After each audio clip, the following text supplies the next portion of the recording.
May nakita akong bote ng lubricant sa bag ng aking asawa at lihim akong naglagay ng super glue doon. Alas 2 ng umaga, tumawag ang ospital, humihingi ng pamilya na pumunta agad upang pumirma sa consent form para sa operasyon dahil kailangan silang paghiwalayin. Isang hapon sa pagtatapos ng tag-araw sa Maynila ay madalas na nagdadala ng banayad na malamig na hangin. Hindi ito kasing lamig para mang-agat, ngunit sapat upang makapasok sa manggas, sa mga pores, at maging sa puso. Sa gitna ng hangin na may amoy ng natitirang halimuyak ng gumamela, nakatayo ako sa kusina ng aking biyenan. Nakatingin sa isang kumukulong kaldero ng sinigang na gulay. Hindi ko akalain na ang bubong ng bahay na pinangalagaan ko sa mahabang panahon ay magiging lugar na pinakapinapalamig ang aking puso. Ang pangalan ko ay Rania. Ako ay 34 taong gulang noon. Kung hindi ako nagpakasal, marahil ay nasa isang laboratorio pa rin ako o sa isang construction site, hawak ang blueprint, nakatingin sa mga detalye ng materyales, na parang ito ang pinakapamilyar na wika. Dati akong isang construction materials engineer. Nagtapos ng mataas na pag-aaral at may magandang posisyon sa trabaho. Ngunit simula ng pakasalan ko si Anton, pinili kong mag-resign. Ang mga taong nakakakita sa labas ay madalas na nagsasabing masarap ang buhay ko. Ang asawa ay mahusay. Ang pamilya ng biyenan ay mayaman. Hindi kailangang mag-alala tungkol sa mga gawain sa kusina. Tanging ang taong nakatira sa loob ng bahay ang nakakaalam na minsan ang tinatawag na masarap na buhay ay ang ilagay sa isang angkop na frame at pagkatapos ay utusan na mabuhay ng hindi kailanman lumalabas sa frame na iyon. Ang bahay ng aking biyenan ay matatagpuan sa isang medyo malawak na eskinita. Ang mga kotse ay maaaring makapasok hanggang sa harap ng pinto. Ito ay isang 4-story house na itinayo mahigit na 10 taon na ang nakakaraan. Ang fasad nito ay pinahiran ng light-colored na marmol. Sa loob ng bahay ay palaging may amoy ng floor cleaner at insenso mula sa altar ng panalangin sa unang palapag. Ang aking biyenan, si Mama Elena, ay isang babae na lubos na nagpapahalaga sa kagandahang asal. Saan man siya magpunta, ang kanyang damit ay laging maayos. Ang kanyang buhok ay tininan ng dark brown. At ang kanyang pagsasalita ay laging ayos. Lalo na sa harap ng mga kamag-anak. Sino man na makakasalubong sa kanya ay tiyak na pupuriin siya. Si Mama Elena ay napakasuwerte. Ang kanyang 2 anak na lalaki ay matagumpay. Gustong-gusto niyang marinig ang papuring iyon. Ngunit palaging idinaragdag ang isang pangungusap na parang handa na. Iyan ay dahil marunong magturo ang aming pamilya. Ang mga manugang ay marunong din sa kanilang lugar. Kaya ang bahay ay tahimik at maaliwalas. Sa unang tingin, ay tila papuri. Ngunit alam kong sa kanyang paningin, ang marunong sa kanilang lugar ay nangangahulugang alam kung kailan magbibigay daan para sa asawa. Alam kung paano lunukin ang pagkabigo. Alam kung kailan ngumiti at kung kailan manahimik. Sa madaling salita, ang isang mabuting manugang ay ang manugang na hindi gumagawa ng ingay sa bahay. Ang aking asawa, si Anton, 3 taong mas matanda sa akin, ay ang operations director sa kumpanya ng materyales ng pamilya, ang Gemilang Builders Corp. Siya ay matangkad, mahinahon magsalita, at napakagalang sa labas. Ang uri ng lalaki na madaling magpakumbaba sa mga tao. Hindi masyadong nagsasalita, hindi bastos, at hindi kailanman nagtataas ng boses sa publiko. Noong nagsimula kaming mag-date, akala ko nakahanap ako ng isang asawang mature at responsable. Nagbigkas din siya ng mga salita na nagpatunaw sa puso ng isang ulila na tulad ko. Huwag kang mag-alala. Simula ngayon, nandito ako. Isang maikling pangungusap na pinaniwalaan ko sa loob ng maraming taon. Ang kanyang nakababatang kapatid na lalaki, si Benjo, ay 4 na taong mas bata, ay ang logistics division head sa parehong kumpanya. Si Benjo ay may temperamental na pag-uugali, madaling masaktan, at madalas na ikinukumpara sa kanyang kapatid, kaya't palaging may uri ng nakatagong sama ng loob sa loob niya. Ang asawa ni Benjo ay si Mika. Ilang taon na mas bata sa akin, maputi ang balat at magaling magsalita. Sa bawat pagkikita ng mga kamag-anak, ang kanyang ngiti ay laging namumukadkad na parang bulaklak. Tinatawag ako ni Mika na Ate Rania sa napakatamis na tono. Ngunit bilang mga babae, may mga bagay na hindi kailangang sabihin para maramdaman. Sa bawat pagkakataon na pinupuri ako ng aking biyenan sa harap ng ibang tao, nakikita ko ang isang mabilis na pagkasimangot bago bumalik ang kasiglahan. Sa gabing iyon, gaya ng dati, sabay-sabay na naghapunan ang buong pamilya. Naghain ako ng pagkain sa mesa, beef caldereta, sinigang na baboy, lumpiang Shanghai. At syempre, ang paboritong bagoong alamang ni Mama Elena. Pagkakuha ng upuan, tumingin siya sa paligid ng mesa at tumango-tango. Si Rania ay talagang maayos. Ang kagalingan ng babae sa bahay ay nanggagaling doon. Ngumiti si Mika habang kumukuha ng isang piraso ng karne para sa kanyang asawa. Pinupuri mo pa rin si Ate Rania, ma. Kabisado ko na. Tiningnan ni Mama Elena si Mika na may bahagyang ngiti. Ang tamang papuri ay dapat marinig. Dapat ka ring matuto mula sa iyong hipag. Huwag mong masyadong dramahin ang lahat. Naging medyo awkward ang kapaligiran sa hapagkainan. Ibinaba ni Mika ang kanyang kutsara, ngumiti ngunit hindi ang kanyang mga mata. Opo ma, bata pa naman po ako. Marami pa akong kailangang matutunan. Kumunot ang noo ni Benjo. Ma, kumain ka na lang. Huwag ka nang magsalita. Tiningnan ni Mama Elena ang kanyang bunsong anak. Nagkamali ba ako sa pagsasalita? Kung may mali, dapat itama. Ang bahay na ito ay hindi palengke. Lihim akong naglagay ng gulay sa mangkok ng aking biyenan. Ang papel ng pagiging panganay na manugang sa bahay na ito ay minsan parang pagiging unan. Sino man ang makabangga ay makaramdam ng lambot, ngunit walang nagtatanong kung ang unan na iyon ay humina o nasira. Si Anton na nakaupo sa tabi ko. Mula simula hanggang matapos ang pagkain, ay kaunti lamang ang nagsalita. Kumain siya ng dahan-dahan, paminsan-minsan ay tinitingnan ang kanyang telepono na nakabaligtad sa tabi ng kanyang kamay. Tinanong ko, Anton, gusto mo pa ng kanin? Sumagot lang siya ng maikli. Sapat na, mga salitang magaan at walang mali. Ngunit sa pagitan ng mag-asawa, minsan hindi ang mga bastos na salita ang nakakasakit, kundi ang walang pakialam na saloobin na iyon ang nagpapakiramdam na walang laman ang puso. Dati hindi siya ganito. Nagsalita siya tungkol sa mga isyu ng kumpanya. Nagtanong, bagay ba ang kulay ng pintura ng sala na ito? Nagpunta pa nga sa kusina para lang tulungan akong maglinis ng gulay habang tumatawa. Engineer na tulad mo, naglilinis lang ngayon ng gulay. Sayang naman. Ngunit ngayon, nilalampasan niya ako na parang nilalampasan ang isang kasangkapan na sanay nang makita. Nandyan pa rin. Ginagamit pa rin araw-araw. Ngunit hindi na pinapansin. Pagkatapos kumain, tumayo ako upang ayusin ang mesa. Umakyat si Mama Elena sa kanyang kwarto para manood ng teleserye. Lumabas si Benjo sa bakuran para manigarilyo. Habang si Mika ay nakaupo at inaayos ang kanyang buhok sa harap ng madilim na screen ng kanyang telepono. Dinala ko ang tumpok ng mga pinggan sa kusina. Malakas ang agos ng tubig mula sa gripo.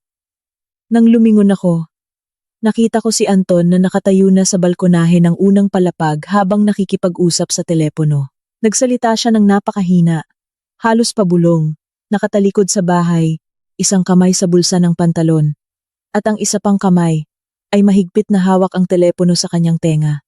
Hindi ko gaanong narinig kung sino ang nasa kabilang linya, ngunit nakita ko sa kanyang balikat ang isang lambing na hindi niya na ipinapakita sa akin kamakailan. Sinasabi ng mga tao na ang mga babae ay sensitibo.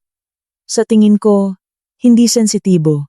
Ngunit dahil nabubuhay kami sa pagmamasid, isang naiibang buntong hininga, isang hapunan na mas nagmamadali, isang pag-iwas sa tingin, lahat ay maaaring magsalita. Nakatayo ako ng tahimik sa tabi ng pintuan ng kusina. Basa pa ang aking mga kamay. Hinipan ng hangin sa hapon ang koridor na nagparamdam ng kilabot sa aking likod. Nakatalikod pa rin si Anton. Ang kanyang boses ay mahina at mabilis na parang natatakot na may makarinig. Napakaliit ng sandaling iyon. Ngunit ewan ko kung bakit pakiramdam ko ay nakikita ko ang isang pinto na lihim na nagsasara sa loob ng aking sariling bahay.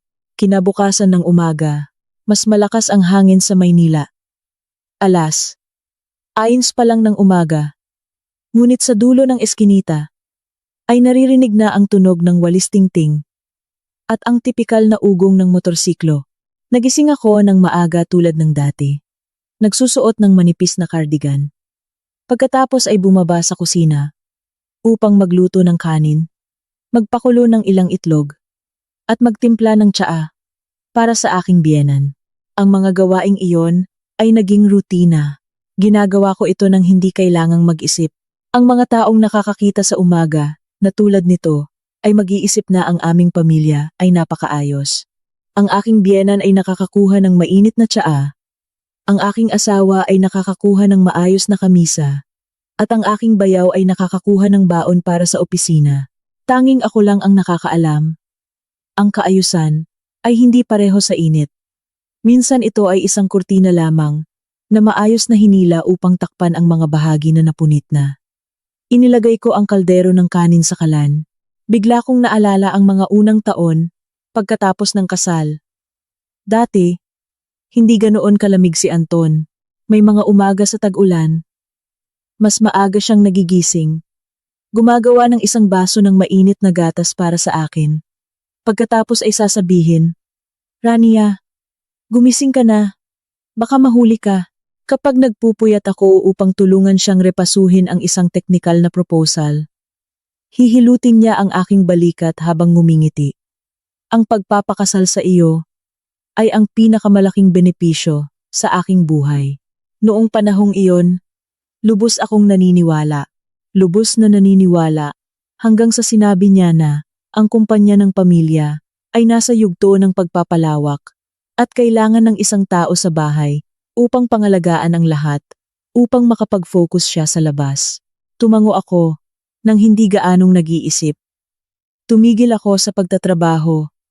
Pagkatapos ng halos 2 taon ng kasal, sa araw na isinumiti ko ang aking resignation letter, tinanong pa rin ako ng aking amo kung pinag-isipan ko na ng mabuti. Dahil sayang daw kung ang isang taong tulad ko ay iiwan ang kanyang karera. Ngumiti ako. Sinabi ko, ang isang babae sa isang punto ay kailangang pumili ng prioridad. Ngayon kung iisipin ko ulit, lumalabas na hindi laging pinipilit tayo ng buhay na pumili sa pagitan ng karera at pamilya. Minsan, kusang loob nating pinapakawalan ang bahagi ng ating sarili. At pagkatapos, nasasanay ang ibang tao sa sakripisyong iyon at itinuturing itong normal. Madalas pa ring sinasabi ni Anton sa mga tagalabas, "Napakahusay ng aking asawa. Siya ang nag-aasikaso ng lahat sa bahay." Nagawa ko ito ngayon. Ang pangungusap na iyon ay tila isang pagkilala. Ngunit habang tumatagal, lalo kong nararamdaman na ito ay mas parang isang tropeyo na ipinapakita upang maging maganda kaysa sa isang taos pusong pagkilala. Dahil kung talagang naiintindihan niya ang halaga ko, hindi niya ako hahayaan na mamuhay na parang anino sa sarili niyang bahay. Bandang alas 7 ng umaga, bumaba si Mama Elena. Nakasuot siya ng brown na silk pajama set. Maayos na sinuklay ang kanyang buhok. Pagkaupo sa hapagkainan, nagtanong siya, "Gising na ba si Anton, anak?" Naglagay ako ng isang mangkok ng lugaw sa harap niya. "Nagpapalit pa po ng damit sa kwarto, Inay." Bababa na po siya sandali. Sumipsip siya ng kanyang tsaa. Ang mga lalaki sa labas ay maraming hinaharap. Umuwi sa bahay, ang gusto lang nila ay mainit na pagkain at tahimik na kapaligiran. Ang kagalingan ng isang asawa ay kung kaya niyang panatilihing tahimik ang bahay. Tandaan mo iyan, ha? Ngumiti ako ng sapat. "Opo, Inay. Alam ko po." Tiningnan niya ako sandali. Pagkatapos ay binaba ang kanyang boses. "Tatapatin kita, Rania." Kamakailan, madalas na tensyonado ang mukha ni Anton. Marahil ay mabigat ang kanyang trabaho. Bilang asawa, dapat marunong kang mag-aruga. Kung masyado kang matigas at puro trabaho sa isip, Natural lang na maghanap ng lambing ang lalaki sa iba. Ayokong masira ang imahe ng pamilyang ito nang dahil lang hindi mo ginagawa ang tungkulin mo. Nang marinig ko iyon, medyo naging mapait ang aking puso. Sa loob ng maraming taon bilang manugang, hindi ko kailanman sinuway ang aking asawa sa hapagkainan. Hindi kailanman nagbigkas ng kahit kalahating salita na bastos sa aking biyenan. Kung ganoon pa rin ang tingin na hindi sapat ang lambot ko. Marahil sa paningin ng maraming tao, ang ideal na asawa ay ang asawang walang damdamin. Pagkaraan ng ilang sandali, bumaba sina Benjo at Mika. Nakasuot si Mika ng cream na knit dress. Kukuha pa lang ng pagkain, ay kumuha na ng maliit na salamin upang tingnan ang kanyang lipstick. Nakita iyon ni Mama Elena at kumunot ang noo. Almusal sa bahay lang, nagbibihis ka na parang pupunta sa party. Ngumiti si Mika ng matamis. Panglibangan lang po, inay. Ang mga babae naman po, dapat laging maayos paglabas ng bahay. Nagbiro si inay. Kalahating biro, kalahating seryoso. Sapat na ang kaayusan. Sa kasal, mas mahalaga ang ugali kaysa sa hitsura. Narinig ni Benjo ang sinabi ng kanyang ina. Umungol. Pagkatapos ay hinila ng malakas ang upuan. Inay, kailangan bang magsermon tuwing umaga? Tiningnan ni Mama Elena ang kanyang bunsong anak. Kinakausap ko ang asawa mo. Hindi ikaw. Bakit ka nagagalit? Ngumuso si Mika nang napakapayapa. Akala niya walang nakakita. Ngunit nakita ko sa bahay na ito, ganoon talaga. Bihira ang mga salita na direktang tumutuhog, laging nakabalot sa lambot sa ibabaw. Ngunit ang dulo ng karayom ay nakatago sa loob. Si Anton ang huling bumaba. Nakasuot siya ng light blue, na kamisa, kurbata sa kamay. Maayos pa rin ang kanyang hitsura, tulad ng dati. Ngunit pagkaupo, agad niyang kinuha ang kanyang telepono. Naghain ako ng lugaw para sa kanya. Nagtanong, Anton, gusto mo pa ng itlog? Hindi niya ako tiningnan. Ang kanyang mga mata ay nakapako pa rin sa screen. Hindi na. Inilagay ko ang mangkok. Umupo sa harap niya. Ngunit pakiramdam ko ay nakikipag-usap ako sa isang kasamahan. Hindi sa sarili kong asawa. Dati. At least, tinanong pa niya. Ano ang gagawin ko ngayon? Pagod ba ako? O nakakainis ba si inay? Kamakailan. Lalo pang lumalayo ang aming usapan. Na parang isang lubid na pinutol. Nang paunti-unti. Minsan sa buong magdamag. Ang aming usapan ay binubuo lamang ng Anton. Kumain ka na ba? Umuwi ka na ng gabi? Oo. Matulog ka na muna? Oo. Sinasabi ng mga tao na ang kasal ay isang habambuhay na sumpa. Ngunit may mga kasal na nasira hindi dahil sa karahasan o lantad na pagtataksil, kundi dahil sa katahimikan na lihim na sumisira sa lahat. Sa tanghali, nililinis ko ang aparador habang tinutupi ang mga kamisa ni Anton. Naamoy ko ang kakaibang amoy ng pabango sa kwelyo. Hindi ito matapang o murang amoy, kundi isang banayad at eleganteng halimuyak. Malinaw na hindi ito ang pabango na ginagamit ko. Mas matagal kong hinawakan ang kamisa kaysa sa dati. Pagkatapos ay mapait akong ngumiti sa aking sarili. Ang mga babae ay talagang kakaiba. Minsan wala pang anumang ebidensya. Isang hibla lang ng buhok na magkaiba ang kulay o isang kakaibang amoy ay sapat na para maging balisa ang puso. Kinagabihan, pumunta ako sa palengke upang bumili ng dalag at ilang tali ng gulay. Nilalayon kong magluto ng sinigang na isda para sa hapunan. Habang namimili ng gulay, tumunog ang aking telepono. Tumawag si Mama Elena. Pinapaalalahanan akong umuwi ng mas maaga dahil may darating na kamag-anak sa gabing iyon. Nagmadali akong umuwi at agad na naging abala sa kusina. Walang tigil ang mga gawain. Paghuhugas ng gulay, pagpapalaman ng isda, pagpupunas ng mesa, pagpuno ng teko ng tubig. Nakakatulong ang ganoong abala para hindi ako masyadong mag-isip. Ngunit sa bawat paghinto, bumabalik ang aking isip sa mga bagay na hindi nakapagpapatahimik. Sa gabing iyon, saglit lamang dumating ang mga kamag-anak. Naging napakabait ni Anton. Magalang magsalita.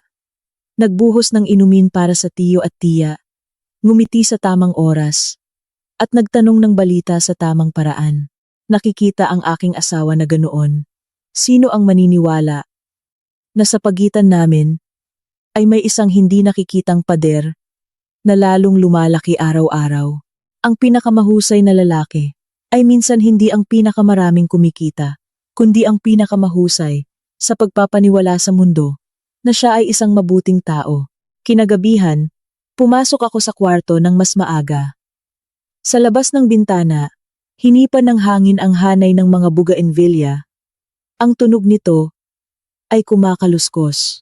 Umupo ako sa harap ng salamin, tinanggal ang clip sa buhok, at tiningnan ang aking sarili sa salamin. 34 taong gulang. Hindi pa matanda ang aking mukha, medyo pagod at walang sigla. Bigla akong napaisip, kailan pa ba ako tumigil sa pag-asa? Natitingnan ako ng aking asawa. Bilang isang babae, mas gabi na pumasok si Anton sa kwarto. Pagkapasok, inilagay niya ang kanyang telepono sa mesa. Pagkatapos ay nagpunta upang maligo. Nang ilapag niya ang kanyang telepono, bahagyang lumiwanag ang screen. Nakita ko lang ang isang notification ng mensahe. Walang buong pangalan. Isang titik lamang, at ilang numero, maikli ang nilalaman. Bukas tulad ng dati ha? Hindi pa ako nakakatingin ng mas malalim. Lumabas na siya habang pinapatuyo ang kanyang buhok gamit ang tuwalya. Nang makita niya akong nakaupo doon, kinuha niya ang kanyang telepono. Nang napakabilis na tila masyadong natural. Ang natural na kilos na madalas na sanayin iyon ang nagdudulot ng sakit. Nagtanong ako. Sinusubukang panatilihing normal ang boses. Sino ang nagpadala ng mensahe sa gabi, mahal? Humila siya ng kumot at humiga sa gilid ng kama. Ang taga-warehouse nagtanong, tungkol sa delivery bukas. Matulog ka na lang. Huwag kang masyadong mag-isip. Pinatay ko ang ilaw. Humiga sa tabi niya. Ang distansya namin ay isang braso lang, ngunit pakiramdam ko ay kasing layo ng dulo ng eskinita. Natulog siya nang nakatalikod sa akin. Dahan-dahan at regular ang kanyang paghinga.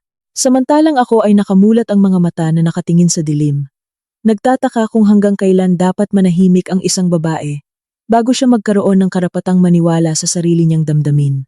Sa loob ng kwartong ito, pareho pa rin ang aming kumot, sapat pa rin ang kama para sa dalawa. Ngunit bigla kong naramdaman na parang nakahiga ako sa tabi ng taglamig na mas maaga dumating kaysa sa panahon sa labas. Kinabukasan ng umaga, hindi ko binanggit ang tungkol sa mensahe kagabi. Hindi dahil nakalimutan ko, kundi dahil gusto kong makita nang mas malinaw ang itinatago ng lalaking natutulog sa tabi ko. Sa buhay, kung gusto mong malaman kung gaano kalabo ang tubig ng ilog, minsan, hindi ka lang pwedeng tumayo sa gilid at magreklamo. Kailangan mong yumuko at hawakan ito upang maramdaman ang putik sa ilalim. Umalis si Anton para magtrabaho. Tulad ng dati, bago lumabas ng bahay, inayos niya ang kwelyo ng kanyang damit sa harap ng salamin. Naglagay ng kaunting pabango, pagkatapos ay lumingon, at nagbilin, ngayong tanghali hindi ako uuwi, huwag mo nang ipaghanda ako ng pagkain. Nakatayo ako malapit sa sapatos, ibinigay ang kanyang jacket, nagtanong ng napakahina. Kamakailan? Ang daming trabaho. Mahal? Kinuha niya ang jacket. Walang emosyon ang boses. Maraming kontrata sa pagtatapos ng taon. Sapat na ang pag-aasikaso mo kay inay. At sa pagkain sa bahay, ang pangungusap na iyon ay sa unang tingin ay walang mali. Ngunit ang paraan niya nang hindi sinasadyang paghahati ng papel niya sa labas. Ang pag-aasikaso ng malalaking bagay. Ako sa bahay. Ang pag-aasikaso ng maliliit na bagay ay nagparamdam ng kirot sa aking puso. Nakatayo ako sa isang construction site, nagbasa ng blueprint, nakipagdebate sa kanya tungkol sa ratio ng pinaghalong materyales. Ngunit sa loob lamang ng ilang taon, lahat ng kaalaman ko sa kanyang paningin ay tila nabuo sa dalawang salita lamang, gawain sa kusina. Pagkaalis ng lahat, mas maluwag ang pakiramdam sa bahay. Naglinis ako, nagpalit ng bedsheet, nilinis ang mesa, pagkatapos ay bumaba sa kusina upang magluto ng egg stew para sa hapunan. Ang amoy ng toyo at paminta na kumalat sa kusina ay bigla kong naalaala ang mga unang araw ng aming kasal nang umuupa pa kami ng maliit na apartment. Dati, hindi masyadong marami ang pera. Ngunit tuwing hapon pagkatapos ng trabaho, masigla pa rin akong dumadaan sa palengke upang bumili ng mga gulay, tofu, at isipin kung anong pagkain ang magugustuhan ng aking asawa. Minsan kapag mahirap, mainit ang pakiramdam, kapag mayaman, nagiging malamig. Halos 3:00 ng hapon, biglang umuwi ng mas maaga si Anton. Ang tunog ng kanyang kotse na huminto sa harap ng gate ay nagulat sa akin. Pumasok siya sa bahay. Dala pa rin ang kanyang dark brown na leather briefcase, mabilis na nagsabi, "Ngayong gabi ay may kailangan akong kausapin na kliyente mula sa Cebu para sa finalization ng isang biglaang order. Magpapalit lang ako ng damit sandali, pagkatapos ay aalis ulit." Tiningnan ko ang orasan, pagkatapos ay tiningnan siya. "Ang bilis mo namang umuwi." Ngumiti siya ng bahagya. Sumagot ng maikli, "Sa gabi ang appointment, kaya sinamantala ko lang ang pagdaan." Pagkatapos magsalita, agad siyang umakyat sa kanyang kwarto. Iniwan ang kanyang briefcase sa sofa ng sala. Napakapamilyar na sa akin ang bag na iyon. Madalas ko siyang tinutulungan na kumuha ng mga dokumento, ballpen, at maglagay pa nga ng gamot sa sakit ng ulo sa maliit na bulsa nito. Isang bagay na napakalapit na walang sinuman ang mag-iisip na balang araw ay magiging susi sa isang katotohanan. Sa itaas, nagsimulang marinig ang tunog ng tubig mula sa banyo. Kinuha ko ang bag na iyon sa mesa. Nilalayon kong hanapin ang material proposal na sinabi niya ilang araw na ang nakalipas na kailangan niyang suriin ulit. Ito ay naging ugali ko sa loob ng maraming taon na maghanda ng maliliit na bagay para sa kanya upang hindi siya mahirapan. Ano man, ang isang babae kapag nasanay ng mag-alaga, minsan kahit nasaktan, ay patuloy na mag-aalaga. Binuksan ko ang pangunahing kompartimento. Sa loob nito ay may laptop, tumpok ng mga dokumento, isang itim na leather planner, at isang business card holder. Lahat ay maayos. Tulad ng kanyang panlabas na anyo, binaliktad ko ang tumpok ng mga papel. Nakita ko ang ilang mga quotation, plano ng pagpapadala, ilang resibo ng pagkain. Ngunit hindi ko nakita ang hinahanap ko. Inabot ko ang kamay ko sa gilid na kompartimento ng bag. Hindi sarado ng mahigpit ang zipper. Nag-iwan ng puwang na halos 2 daliri. Isang maliit na puwang lang. Hinihila ko pa ang zipper. Sa loob ay may isang pakete ng tissue, isang tableta para sa heartburn, at isang maliit na bagay na nakahiga sa sulok. Nang hawakan ko ito ng aking mga daliri, hindi ko pa rin mahulaan kung ano iyon. Nang inilabas ko ito, nakita ko ng malinaw. Isang bote ng lubricant gel, na bago pa, hindi pa gaanong gasgas ang plastic seal nito. Natigilan ako. Biglang nanahimik ang buong silid. Ang tunog ng tubig mula sa itaas ay umaagos pa rin. Ang tunog ng mga sasakyan sa labas ay dumadaan pa rin. Ang stew sa kusina ay marahil ay kumukulo pa rin ng dahan-dahan. Ngunit sa aking ulo noon, tanging ang matinding kawalan ng laman. Tiningnan ko ang bagay sa aking kamay. Pakiramdam ko ay mali ang kinuha ko ng gamit ng ibang tao. 5 taon ng kasal. Hindi kami gumamit ni Anton ng bagay na ito. Nagkaroon kami ng normal na mga intimate na sandali tulad ng ibang mag-asawa. Pagkatapos ay nawala ang pagiging intimate. Lalo pang lumalamig. Ngunit hindi kailanman lumabas ang ganoong bagay sa drawer ng aming kwarto. Naramdaman kong nilalamig ang aking mga kamay. Inilagay ko ang bote sa mesa. Pagkatapos ay kinuha itong muli na parang gusto kong siguraduhin na hindi ako nagkamali sa pagtingin. Nakasulat sa bote ang mga salita sa Ingles. Sa ilalim nito ay may translation sticker na basta na lang idinikit. Hindi ito isang bagay na nakuha bilang bonus mula sa ibang lugar. Ito ay isang bagay na binili upang sadyang gamitin na may napakalinaw na layunin. At ang layuning iyon ay wala sa kasal na ito. Lahat ng mga piraso ng puzzle sa loob ng ilang buwan na nakalipas ay biglang nagkonekta sa isang malamig na tuwid na linya. Ang mga sandali na umuwi si Anton ng gabi. Ang mga mensahe na lumiwanag. Pagkatapos ay nawala. Ang kakaibang amoy ng pabango sa kwelyo ng kanyang damit. Ang paraan niya ng pagtalikod sa akin kapag nakikipag-usap sa telepono. Ang kanyang walang pakialam na paghipo sa kama. Lahat ay hindi na lamang hinala ng isang insecure na asawa. Lahat ay mga bakas. Maliliit na bakas na nagmarka ng daan na lihim niyang tinahak upang lumabas sa aking buhay. Ewan ko kung kailan ako hindi agad umiyak. Napakakaiba. Ang sakit na masyadong malaki ay minsan hindi nagpapaiyak agad ng tao, kundi nagpapalamig sa kanila na parang nauubusan ng dugo. Umupo ako sa gilid ng sofa, nakatingin sa bukas na briefcase sa harap ko. Ang aking puso ay bumubulong, nang napakabilis na parang masikip ang aking dibdib. Sa isang iglap, nagtanong pa nga ako sa sarili ko, baka nagkamali ako ng pagkakaintindi. Baka ito ay bagay na pinahiram ng ibang tao. Baka. Ngunit hindi pa ako tapos manlinlang sa sarili ko.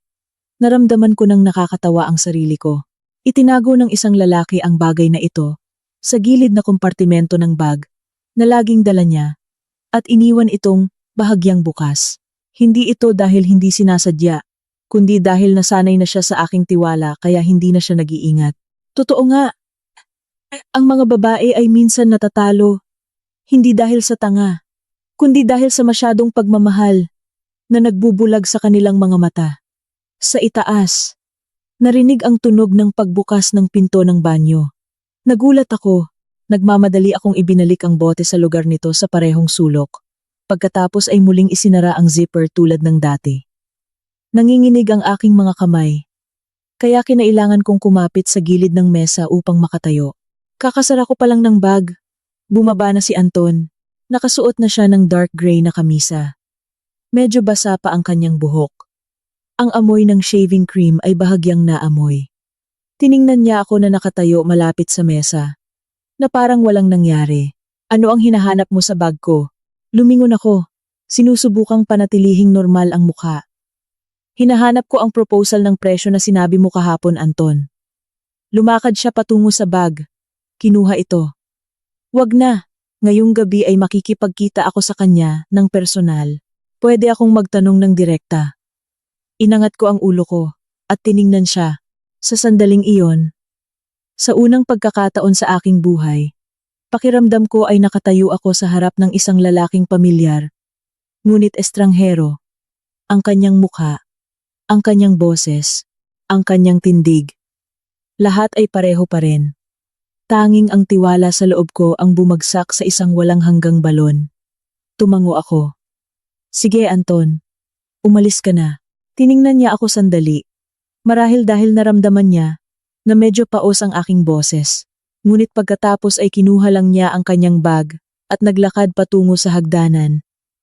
Nagiiwan ng malinis at masakit na amoy ng pabango sa aking likod. Nakatayo ako mag-isa sa gitna ng sala. Tumagos ang sikat ng araw sa hapon sa bintana na lumilikha ng mahabang anino ng mga paa ng mesa sa sahig. Sa labas, naririnig ang tunog ng mga bata sa eskinita na tinatawag ang kanilang mga kaibigan. Isang napaka-normal na hapon para sa lungsod na ito. Para sa mga tao, tanging sa loob ko lamang may isang bagay na kakasira lang. Walang nakarinig, ngunit sapat upang gawing baluktot ang buong mundo na iningatan ko sa mahabang panahon. Kinuha ni Anton ang kanyang relo sa itaas, habang ako ay nakatayo na parang nakapako sa gitna ng sala. Hindi ko gaanong narinig kung binuksan niya ang drawer, nag-spray ulit ng pabango, o nagpalit ng sapatos. Ang aking mga tenga noon ay parang nabarahan ng makapal na bulak. Sa harap ng aking mga mata, tanging ang maliit na bote na maayos na nakaimbak sa kanyang bag ang naiisip ko. Isang pagpapakumpirma na walang salita. Naglakad ako papunta sa kusina. Nakalahating gising, sarak malapit sa lababo. Sa tabi ng plastic wrap at kahon ng karayom, ay may isang bote ng super glue na madalas kong ginagamit upang idikit ang maliliit na bagay na nasira. Karaniwan, ito ay isang napakaliit na bagay. Ngunit sa araw na iyon, ewan ko kung bakit napatingin ako doon. Kinuha ko ang bote ng glue. Naramdaman kong nilalamig ang aking mga kamay. Sa loob ng aking ulo ay may dalawang boses na naglalaban. Isang boses ang nagsasabing ibalik ko ito. Huwag kang gumawa ng katangahan. Ang isa pang boses ay sumisigaw, mapait at puno ng galit. Dala niya ang bagay na iyon upang magsaya sa ibang babae. Samantalang ikaw ay nakatayo pa rin dito. Nagluluto, nagtitimpla ng tsaa, at nag-aayos ng kama na parang manika. May mga pagkakataon na ang dignidad ng isang babae ay niyuyurakan. Ang sakit ay higit pa sa pagmamahal. Bumalik ako sa sala. Binuksan muli ang gilid na kompartimento ng bag. Pagkabukas ng zipper, ang aking puso ay bumubulong ng malakas na parang tambol ng digmaan. Kinuha ko ang bote ng gel. Binuksan ang takip nito. Nanginginig ang aking mga daliri, kaya halos mahulog ko ang dalawa. Pagkatapos, na parang itinutulak ng sabay na alon ng init at lamig, nagpatak ako ng ilang patak ng glue sa loob ng bote. Pagkatapos ay dahan-dahan itong nilindol.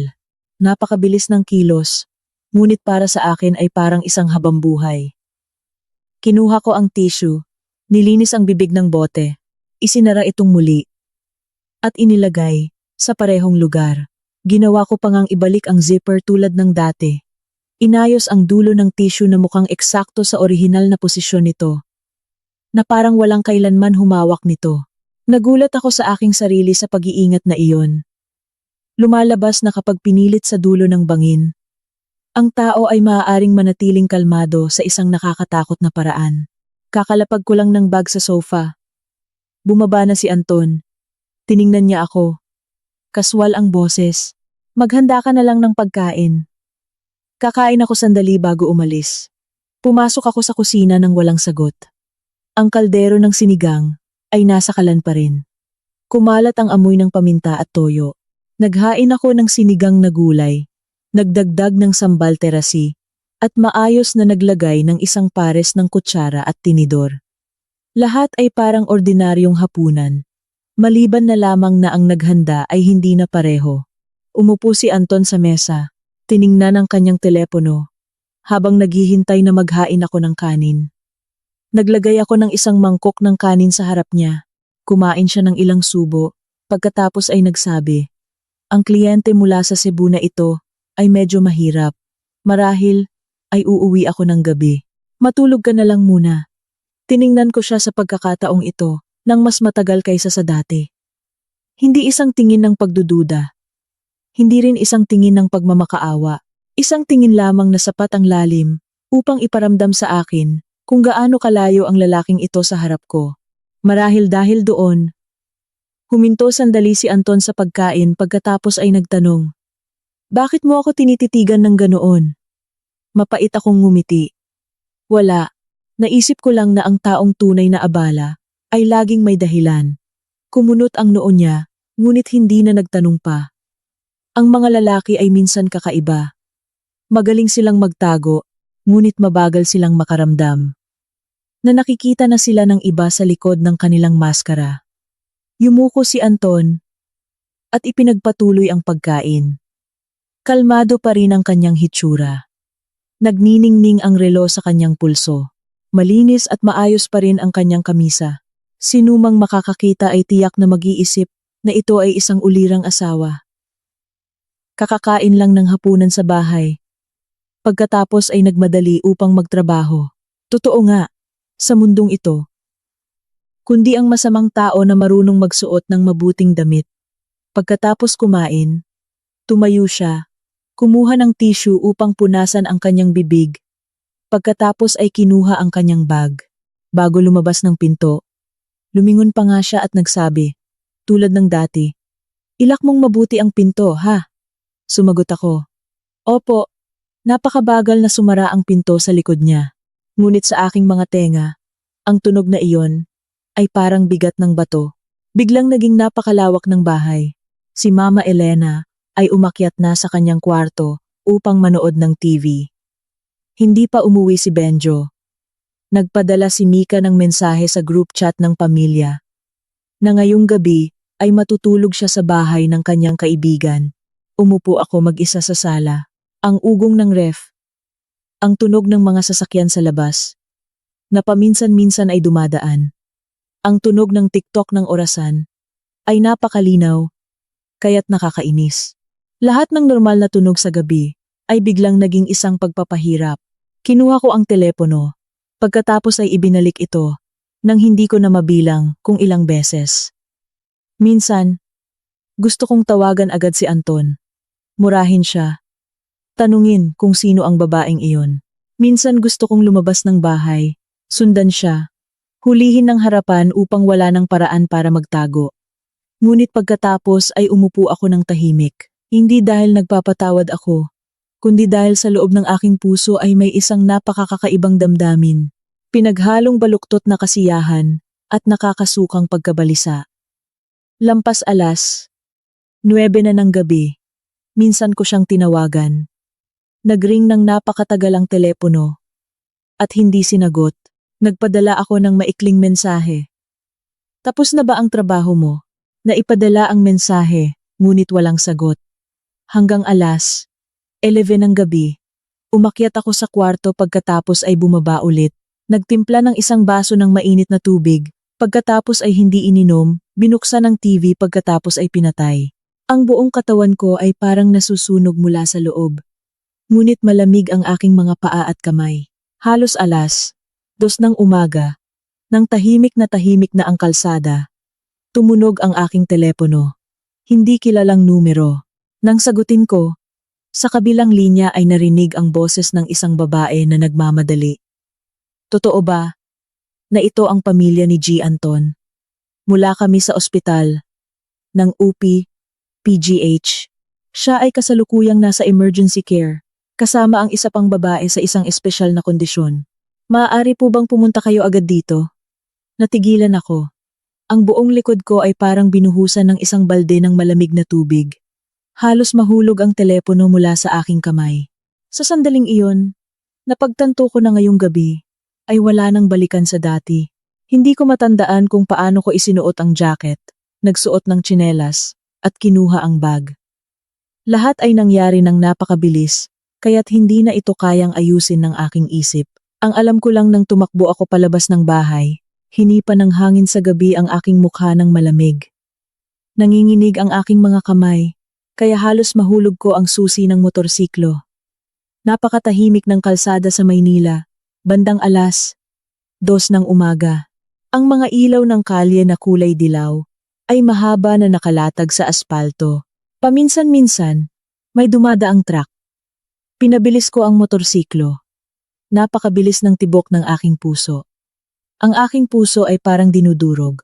Sa loob ng aking ulo ay patuloy na umalingaw-ngaw ang sinabi ng tao mula sa ospital. Emergency care kasama ang isa pang babae sa isang espesyal na kondisyon. Ilang salita lang, ngunit sapat upang maging totoo ang lahat ng aking masamang hinala. Hindi ko alam kung alin ang mas kinatatakutan ko. Natatakot na si Anton ay talagang mapahamak o natatakot na malaman kung sino ang babaeng iyon. Pagdating sa gate ng ospital, ipinarada ko ang motorsiklo kung saan-saan pagkatapos ay tumakbo ng diretso sa emergency unit. Ang koridor sa hating gabi ay maliwanag pa rin. Matindi ang amoy ng disinfectant. Ang tunog ng nagmamadaling yapak ng sapatos ng nurse. Ang tunog ng gulong ng stretcher. Ang tunog ng nagtatanong na pamilya ng pasyente. Ang tunog ng tawag ng doktor mula sa loudspeaker. Lahat ay nagsama-sama sa isang nakakabaliw na kaguluhan. Huminto ako sandali. Nilalabas ng aking mga mata ang direksyon ng signage at ang hanay ng mga malamig na plastik na upuan. Isang babaeng nurse ang dumaan. Agad ko siyang pinigilan. Ate, gusto ko lang magtanong kung nasaan si G. Anton? Ako ang kanyang pamilya.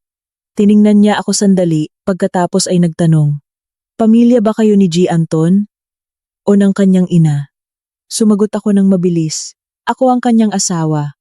Nang marinig iyon, bahagyang nagbago ang tingin ng nurse. Na parang sa isang iglap, ay naintindihan niya ang awkward na sitwasyon sa harap niya. Itinuro niya ang dulo ng koridor. Sa treatment room sa dulo po, nag-aasikaso ang doktor. Maghintay po kayo sa labas. Naglakad ako ng mahina ang mga paa. Palapit sa pintuan ng silid na iyon, bahagya kong narinig ang isang bumubulong. Mahirap ang kaso. Malala ang reaksyon. Pagkatapos ay sumagot ang isa pang boses. Sige. Huwag na kayong magsalita dito. Naghihintay ang pamilya sa labas. Nakatayo ako ng tahimik. Mahigpit na kinukurot ang strap ng bag ko. Ang salitang espesyal na kondisyon sa telepono kanina. Ngayon nang hindi na kailangang ipaliwanag, ay nagsisimula na akong maintindihan. Sa mismong sandaling iyon, lumabas ang isa pang nurse, habang may dalang tumpok ng folder.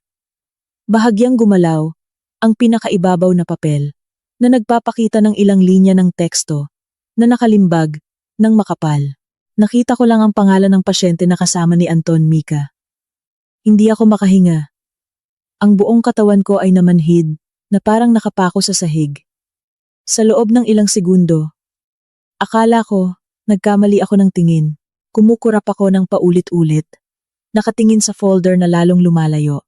Ngunit ang pangalan na iyon ay nakasama na sa aking ulo. Mika, asawa ni Benjo. Aking bayaw. Hindi ibang babae sa labas. Hindi kalihim. Hindi kliyente. Hindi isang kakaibang pangalan na maaari kong murahin ng husto. Kundi ang taong araw-araw na tumatawag sa akin na Ate Rania sa napakatamis na tono. Ang buhay ay minsan nagbibigay ng sampal na hindi natin maiiwasan. Umurong ako ng isang hakbang. Ang aking likod ay bumangga sa malamig na dingding. Ang pakiramdam noon ay hindi na lamang pinagtaksilan. Pakiramdam ko ay may nagtapo ng basura sa gitna ng aming sala. Napakababa na parang namutla ang aking dila. Hindi pa ako nakapagpakalma. Mula sa dulo ng koridor, ay narinig ang tunog ng nagmamadaling yapak. Tumakbo si Benjo papalapit. Tabingi ang kanyang jacket. Gusot ang kanyang buhok. Maputla ang kanyang mukha. Nang makita ako, agad siyang lumapit. Nagtanong ng mabilis. Ate Rania, nasaan si Mika? Bakit tumawag ang ospital? Sabi emergency ang asawa ko. Bakit nandito rin si Kuya Anton? Binuksan ko ang aking bibig. Ngunit nanikip ang aking lalamunan. Hindi ko kailanman naramdaman na napakahirap bigkasin ng isang sagot. Tiningnan ko si Benjo. Tiningnan ang kanyang taos-pusong pagkabahala at naramdaman kong mapait ang aking puso. Lumalabas na sa bahay na ito. Hindi lang ako ang niloko. Tahimik pa rin ako nang bumukas ang pinto ng treatment room. Lumabas ang isang doktor na binaba ang kanyang maskara at mabilis na nagsalita. Sino ang pamilya ng dalawang pasyente? Pareho kaming humakbang pasulong ni Benjo. Tiningnan kami ng doktor sandali. Pagkatapos ay nagtanong, ano ang relasyon? Unang sumagot si Benjo. Ako ang asawa ni Mika. Nang marinig iyon, nasikip ang aking dibdib. Hirap na hirap akong nakapagsalita. Ako ang asawa ni Anton. Natigilan sandali ang doktor. Ang maikling katahimikan na iyon ay mas nakakahiya para sa akin kaysa sa isang mura. Pinanatili niya ang kanyang profesionalismo. Ang dalawang pasyente ay hindi nasa kondisyon na nagbabanta sa buhay, ngunit ang contact area ay nagkaroon ng tissue damage dahil sa abnormal na reaksyon sa isang banyagang sangkap. Kami ay kasalukuyang nag-aasikaso nito at nangangailangan ng karagdagang obserbasyon. Napaka-medikal ng paliwanag. Ngunit sinumang matanda ay maiintindihan ang ibig niyang sabihin. Nauupos si Benjo. Sumandal sa dingding. Nanginginig ang kanyang labi. Nakamulat ang kanyang mga mata, na parang hindi makapaniwala sa nanging marinig. Samantalang, nakatayo ako doon, ang aking mga paa ay parang nakapako sa sahig. Ngayong gabi, lumalabas na ang bote ng gel sa loob ng bag ay hindi lamang ginamit para sa isang ordinaryong pagtataksil. Ginamit ito para sa isang pagtataksil sa loob mismo ng pamilya. Wala pang 10 minuto, dumating na si Mama Elena. Nakasuot siya ng madilim na cardigan na minadali. Nakasuot siya ng tsinelas. Nakabuhol ang kanyang buhok. Hingal na hingal. Pagdating, agad siyang nagtanong. Nasaan si Anton? Anong nangyari sa kanya? Anong meron? Lumingon si Benjo. Bumukas ang kanyang bibig pagkatapos ay sumara ulit, na parang hindi niya alam kung saan magsisimula. Hindi pa ako nakakapagsalita. Mula sa loob, itinulak ng nurse ang isang pasyenteng nakahiga sa stretcher. Ang nakahiga doon ay si Anton. Maputla ang kanyang mukha, nakapikit ang kanyang mga mata, mahigpit na nakasara ang kanyang panga, basa ang kanyang noo ng pawis. Sa pagtingin pa lang sa kanya, alam mo na kung gaano kalaki ang sakit na nararamdaman niya. Sa likod niya ay ang pangalawang stretcher. Nakahiga si Mika ng nakatagilid. Nakadikit ang kanyang buhok sa pisngi. Basa ang una ng luha. Sa mismong sandaling iyon, tila nawalan ng kontrol si Benjo. Humakbang siya pasulong. Paos ang kanyang boses. Mika, bakit ka nandito? Kasama si Kuya Anton. Anong meron? Binuksan ni Mika ang kanyang mga mata. Tiningnan ang kanyang asawa. Pagkatapos ay tiningnan ako. Agad na nagbago ang kanyang mukha. Tinalikuran niya ako. Iniiwasan ang tingin ko. Ngunit bago pa siya makatahimik, mas malakas na sumigaw si Benjo. Sumagot ka. Sa gitna ng kaguluhan, biglang lumingon si Mama Elena sa akin. Marahil ay masyadong gulat, masyadong nahihiya, o marahil dahil sa kanyang isip, ang manugang ay palaging ang pinakamadaling sisihin. Itinaas niya ang kanyang kamay, at sinampal ako ng malakas. Bilang asawa, paano naging ganito ang asawa mo? Ang tunog ng sampal ay tuyo sa maliwanag na koridor. Umurong ako ng kalahating hakbang. Mainit ang isang bahagi ng aking pisngi na parang nasusunog. Ilang tao sa paligid ang lumingon. Hinawakan ko ang aking pisngi. Hindi ako makaiyak. Ang sakit sa mukha ay bahagi lamang. Ang mas masakit na bahagi ay sa sandaling ang buong pamilya niya ay nahihiya sa ospital, pinili pa rin niyang sisihin ako muna. Tiningnan ko ang aking biyenan. Sa unang pagkakataon ay nakikita ng napakalinaw kung saan nakasandal ang timbangan sa bahay na ito. Sa mismong sandaling iyon, biglang nagsalita si Mika.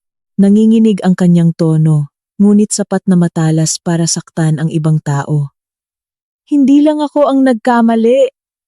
Kung talagang masaya si Kuya Anton kay Ate Rania, hindi magiging ganito. Ang kanyang pangungusap ay parang nagbuhos ng gasolina sa nagbabagang apoy. Sumigaw si Benjo at tumakbo papunta sa stretcher ni Anton. Hinawakan ang kwelyo ng kanyang kapatid habang sumisigaw. Ikaw ang aking kapatid. Bakit mo nagawa ito sa akin? Ang tawag na kapatid ay naging ikaw sa isang iglap. Kailangan pang tumakbo ng mga nurse upang awatin. Sumigaw ang doktor na humihingi ng katahimikan. Naupo si Mama Elena na mahina sa upuan. Nanginginig ang kanyang labi, samantalang nakatayo ako sa gitna ng malamig na koridor na iyon. Bigla akong napagtanto na simula ngayong gabi, ang bahay na dati ay napakapangalaga sa imahe, at dangal ay gumuho. Umalis ako sa ospital nang halos umaga na. Ang langit sa Maynila ay kulay abo, na parang lumang basahan na nakalatag sa ibabaw ng lungsod. Sa harap ng gate, sinimulan ng ayusin ng ilang kainan ang kanilang paninda. Umakyat ang usok mula sa mga kaldero ng lugaw at mainit na tubig. Sumisigaw ang mga tindero na nag-aalok ng kanilang paninda sa pagod na boses. Naghahanda ang lungsod na simulan ang bagong araw.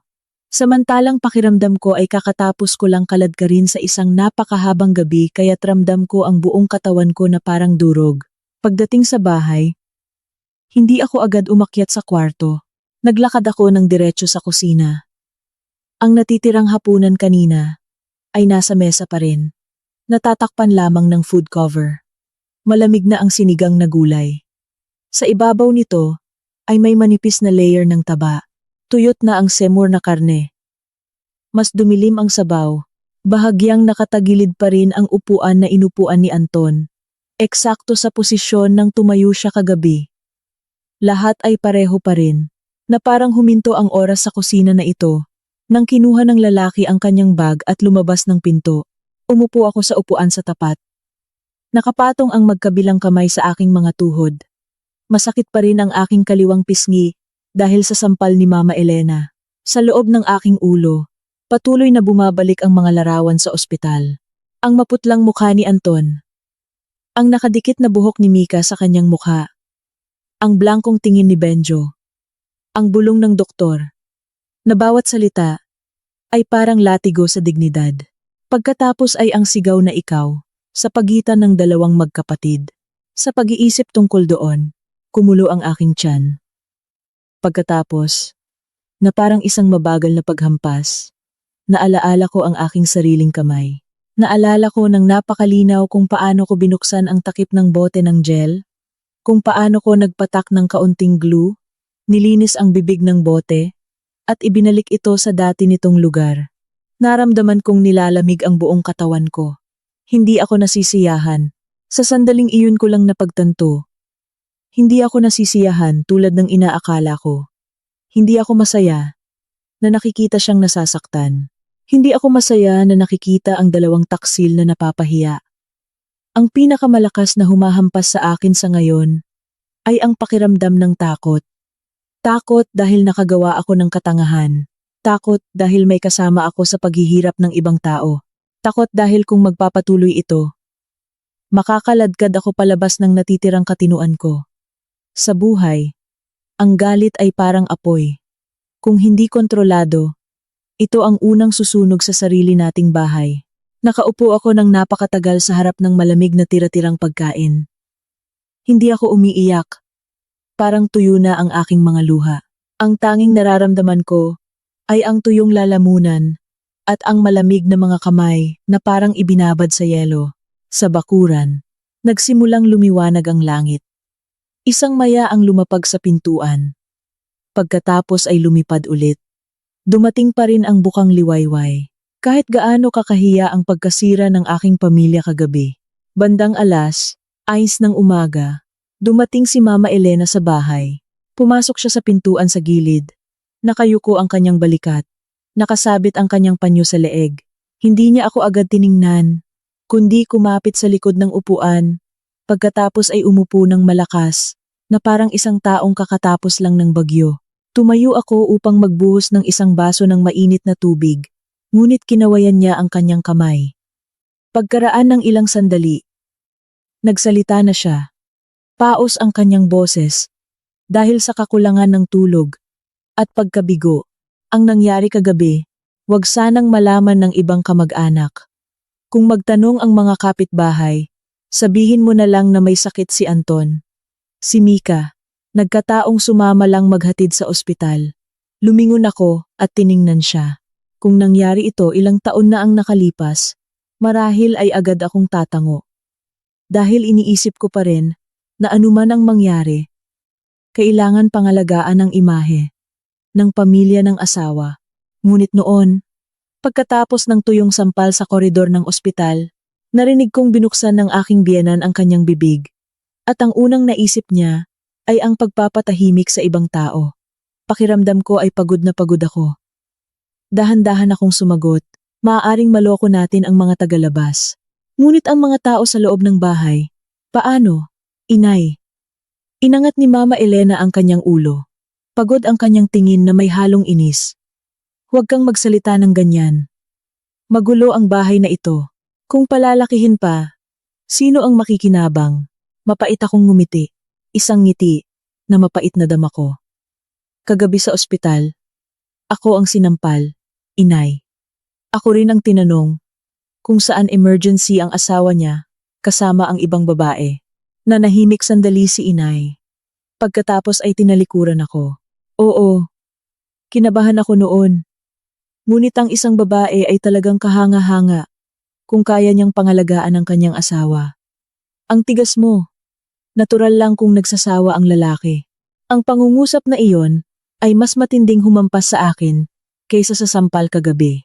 Tiningnan ko ang babaeng iyon na laging pinupuri ng mga tagalabas dahil sa kanyang kagandahang asal, at sa unang pagkakataon ay nakita ng malinaw ang lohika na nagpalaki ng kawalan ng katarungan sa bahay na ito.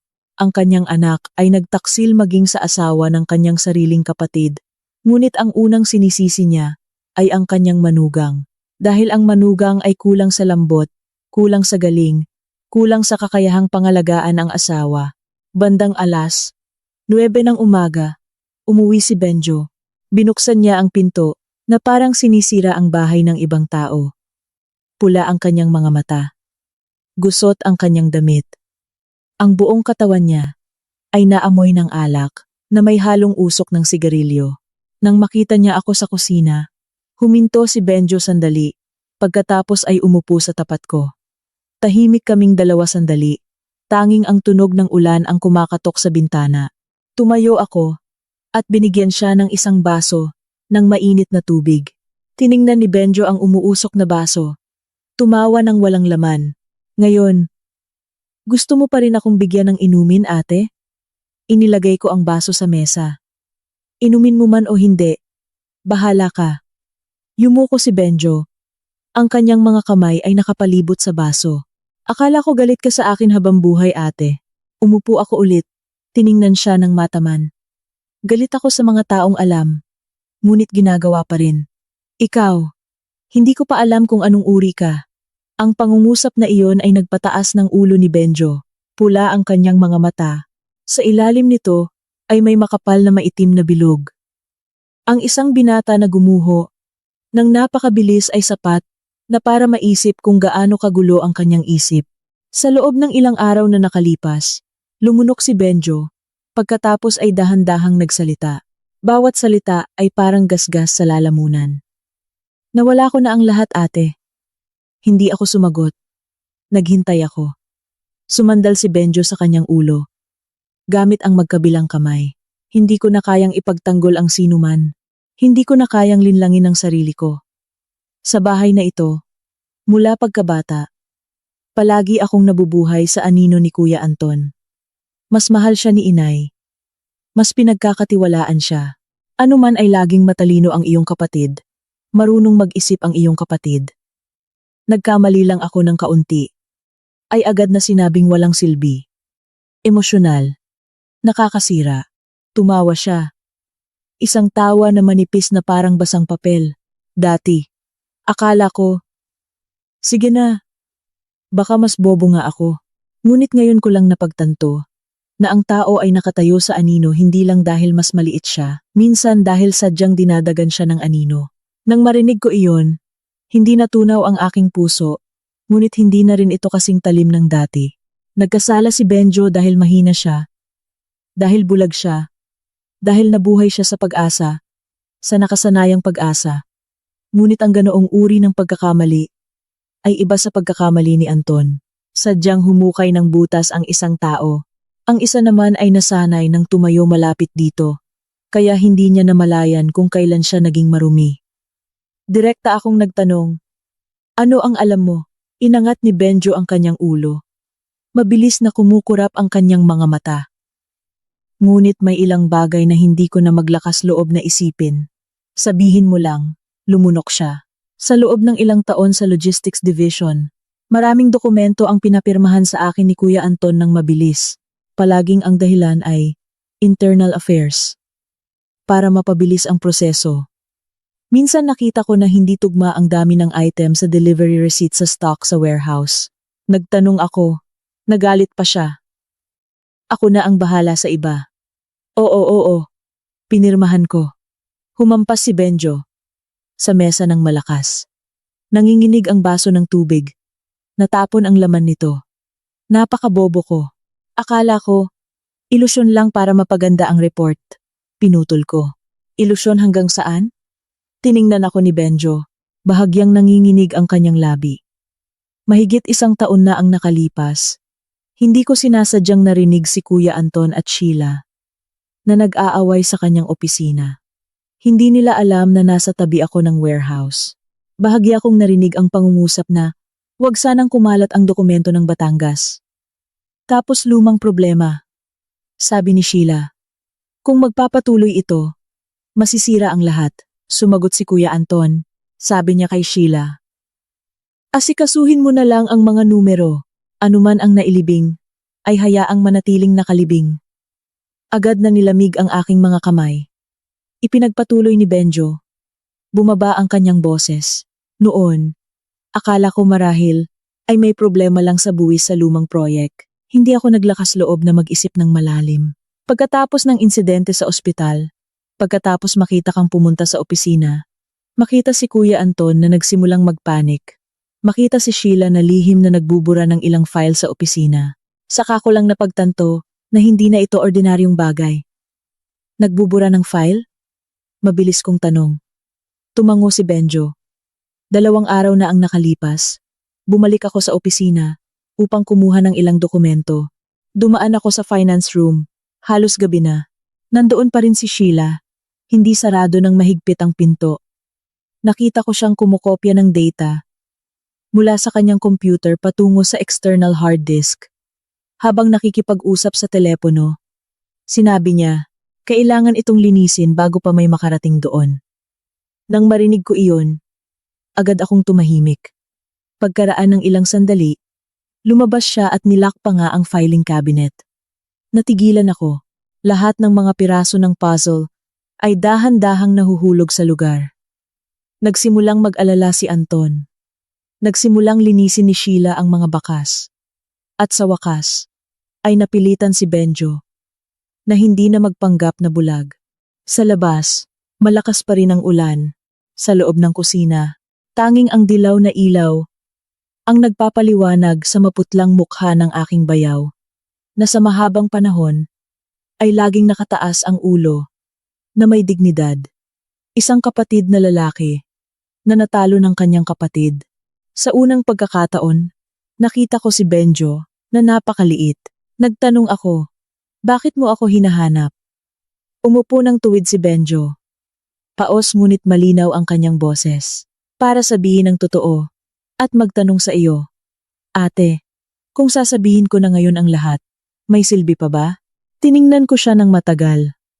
Silbi para saan? Para iligtas ka o iligtas ang iyong konsensya? Mapait na ngumiti si Benjo. Marahil hindi maliligtas ang lahat, ngunit ayaw kong mailibing kasama sila. Nang marinig ko ang pangungusap na iyon, medyo gumalaw ang aking puso. Hindi awa. Ngunit napagtanto ko na sa wakas ay alam niya kung saan dapat matakot. Ang taong takot mawalan ng dangal ay magdurusa lamang sandali. Ang taong takot mawalan ng konsensya ay may pagkakataong huminto. Kinuha ko ang telepono. Tinawagan si Attorney David. Gabi na, ngunit sinagot pa rin ni Attorney David. Pagkatapos kong sabihin ang ilang mahahalagang puntos, nanahimik siya sandali pagkatapos ay nagsabi, paghiwalayin ang kaso. Isang linya, para sa annulment batay sa pagtataksil, paninirang puri, at pagkasira ng kasal. Isang linya pa, para sa panloloko sa pananalapi, lumang dokumento sa Batangas, at mga kaugnay na pananagutan. Huwag hayaang maghalo ang lahat ng emosyon. Binuksan ko ang loudspeaker. Nagtanong ulit si Attorney David. Maglakas loob bang magbigay ng opisyal na testimonya si Benjo? Narinig ni Benjo na nakaupo sa tapat ko ang bawat salita. Isinara niya ang kanyang labi. Pagkatapos ay direktang sumagot sa telepono. Oo, maglakas loob ako, maikling sabi ni Attorney David. Simula ngayon, huwag ka nang pipirma ng kahit ano. Huwag kang hahawak ng kahit ano sa opisina. Lahat ng naaalala mo, isulat mo. Petsa, sino ang nagsalita? Anong dokumento ang pinirmahan? Anong pag-aaway ang narinig? Kung mas detalyado, mas mabuti. Isinara ang telepono. Muling naging tahimik ang kusina, tanging ang tunog ng ulan. Kinuha ko ang isang notebook at iniabot ang ballpen kay Benjo. Tiningnan niya ang notebook. Gumalaw ang kanyang mga labi sa loob ng ilang segundo. Pagkatapos ay kinuha ito. Nanginginig ang kanyang mga kamay hindi dahil sa kalasingan, kundi dahil sa unang pagkakataon mula nang siya ay nasa bahay na ito. Gagawin niya ang isang bagay na salungat sa kanyang nakasanayan. Ang pagsasabi ng totoo tungkol sa kanyang kapatid. Pagkatapos sumulat ng ilang linya, huminto si Benjo, inangat ang kanyang ulo, at tiningnan ako. Malabo ang kanyang tingin, ngunit hindi na siya umiiwas. Ate Rania, sumagot ako. Oo, malalim siyang huminga. Nanginginig ang kanyang boses, ngunit lumakas sa dulo ng pangungusap. Nawala ko na ang lahat. Ngayon, ay kaya ko lang maging tapat. Hindi ako sumagot. Umupo lang ako at tiningnan siya. Sino ang bumalik at yumuko upang sumulat? Sa gitna ng tunog ng ulan sa labas, at ang amoy ng basang papel sa loob ng malamig na kusina. May mga gabi kung saan ang isang pamilya ay hindi gumuho ng sigawan, kundi ng tunog ng bolpen sa papel, kapag tumigil na ang mga tao sa loob nito sa pagtatago ng isa't isa. Ang pulong ay ginanap isang madilim na hapon sa malaking conference room sa Ika, Tres palapag ng Gemilang Builders Corp. Ang nagpasimuno ay si Mr. Santos. Matapos maingat na suriin ang mga dokumento ng pagmamay-ari ng teknolohiya na ibinigay ko at marinig ang mga tsismis tungkol sa internal na investigasyon, ang formal na agenda ay ang pagsusuri ng pagganap ng operasyon at pagpapagaan ng panganib. Ngunit sinumang pumasok sa silid noong araw na iyon ay alam na ito ay isang sesyon ng pagbubunyag. Buong kumpleto ang mga dumalo. Ako, si Anton, si Benjo, si Mama Elena, si Sheila, si Mr. Santos, dalawa pang malalaking shareholder, at si Attorney David bilang aking abogado. Napakatindi ng tensyon na ang tunog ng paggalaw ng upuan ay parang gasgas sa tenga. Maagang dumating si Anton, umupo sa dulo ng mesa tulad ng dati.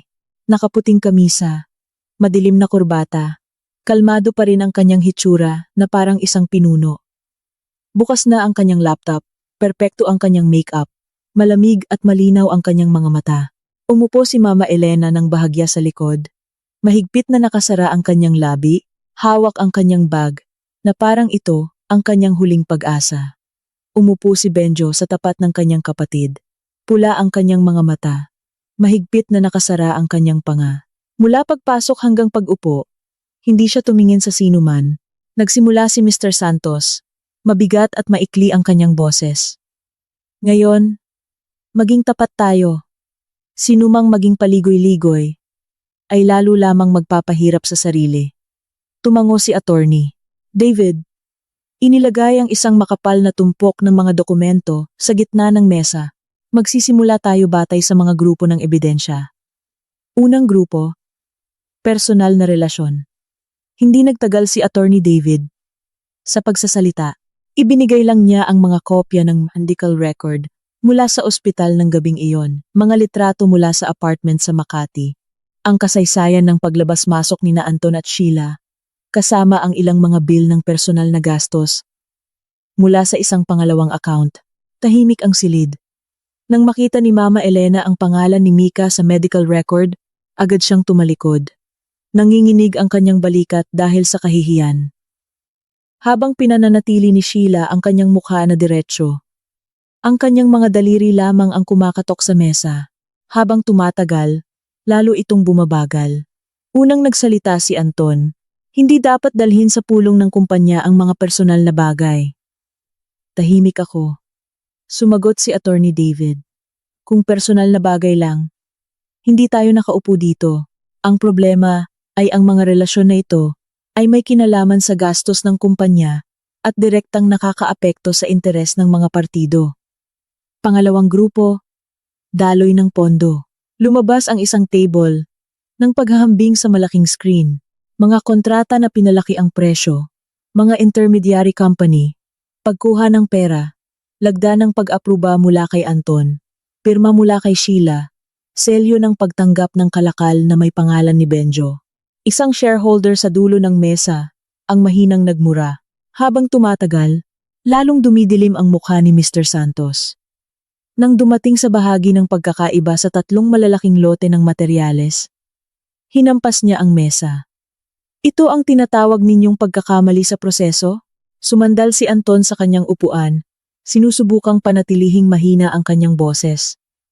Kailangan pang suriin muli ang data na ito. Maraming dokumento ang inihanda ng Finance Division. Hindi lahat ay maaaring ipataw sa akin. Agad na sumagot si Sheila ng maikli. Nagbigay ako ng pirma batay sa dokumento na naaprubahan na ng direksyon. Kung may pagkakamali, kailangan itong hanapin mula sa pinagmulan ng pagsumite at huling pag-apruba. Tumingin si Anton nang matalas kay Sheila. Sa isang tingin pa lang na iyon, alam kong nagsisimula na silang magbitiw ng kamay sa isa't isa. Sa mismong sandaling iyon, nagsalita si Benjo. Hindi malakas ang kanyang boses, ngunit matalas na parang gunting. Huwag kang sisihin ng iba. Kuya, lahat ng mata ay napatingin kay Benjo. Inilabas niya ang isang notebook na puno na ng sulat mula sa kanyang bulsa. Inilagay ito sa mesa. Ang mga delivery receipt na ito. Marami ang pinirmahan ko sa utos mo. Nagtanong ako kung bakit hindi tugma ang dami. Sabi mo, pirmahan ko na lang. Ang pag-aaway ninyo ni Sheila, tungkol sa dokumento ng Batangas, narinig ko rin. Sumigaw si Mama Elena. Benjo, alam mo ba ang sinasabi mo? Lumingon si Benjo sa kanyang ina. Mapait na ngumiti. Pula ang kanyang mga mata. Alam ko, Ma. Sa unang pagkakataon sa buhay ko, alam na alam ko ang sinasabi ko. Pagkatapos ay direkta niyang tiningnan ang kanyang kapatid. Kuya, nakipagtali ka sa asawa ko. Ginamit mo ako para pirmahan ang mga maruming dokumento. Ngayon gusto mo pa rin akong sisihin para makaligtas. Mula simula ng pulong, iyon ang unang pangungusap na talagang nagpabagsak sa maskara ng katahimikan ni Anton. Tumayo siya. Nagngangalit ang kanyang boses. Manahimik ka. Lasing ka. Nagsasalita ka ng kung ano-ano. Tumayo rin si Benjo. Hinila ng malakas ang kanyang upuan. Nang mawala ko ang lahat, saka ko lang napagtanto. Hindi na ako lasing. Naging napakatindi ng tensyon sa silid. Sumigaw si Mr. Santos na paupuin sila. Sinamantala ni Attorney David ang sandaling iyon upang ilapag ang huling grupo ng mga dokumento sa mesa. Ang bahagi na may kinalaman sa proyekto ng Batangas, ang ulat ng pagsusuri ng dating manggagawa, ang paghahambing ng materyales, ang sulat ng reklamo mula sa aking ina, at ang kronolohiya ng paglitaw ni Anton sa paligid ko pagkatapos ng trahedya ng pamilya. Dahan-dahang nagsalita si Attorney David. Hindi pa kami nagpapasiya ng pananagutan sa krimen dito.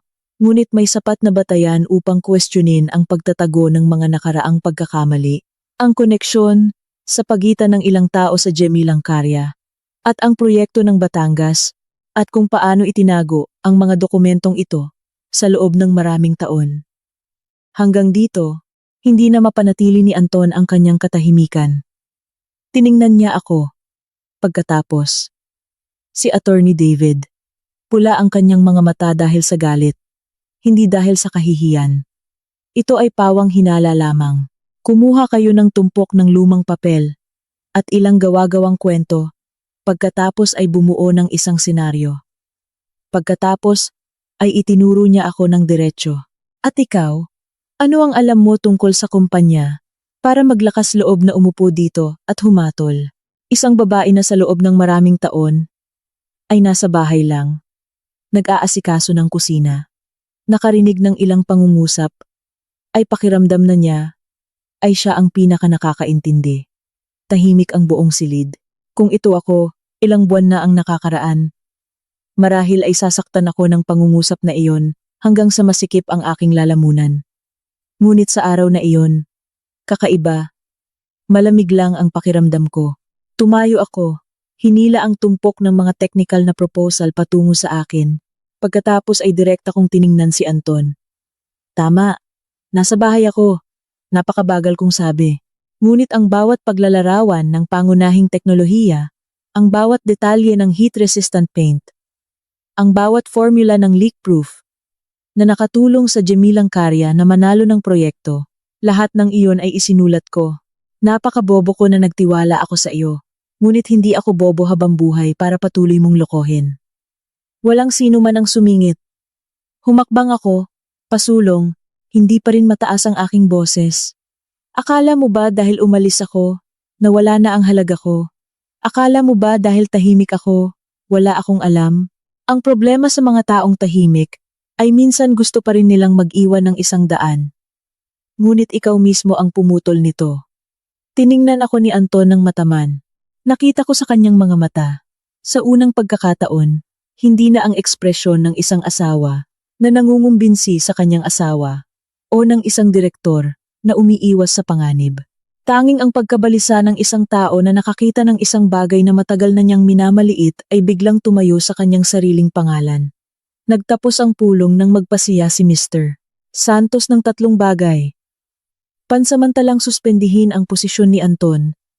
Magbukas ng espesyal na audit para sa buong serye ng mga kahina-hinalang kontrata at selyuhan ang data na may kinalaman sa Finance Division.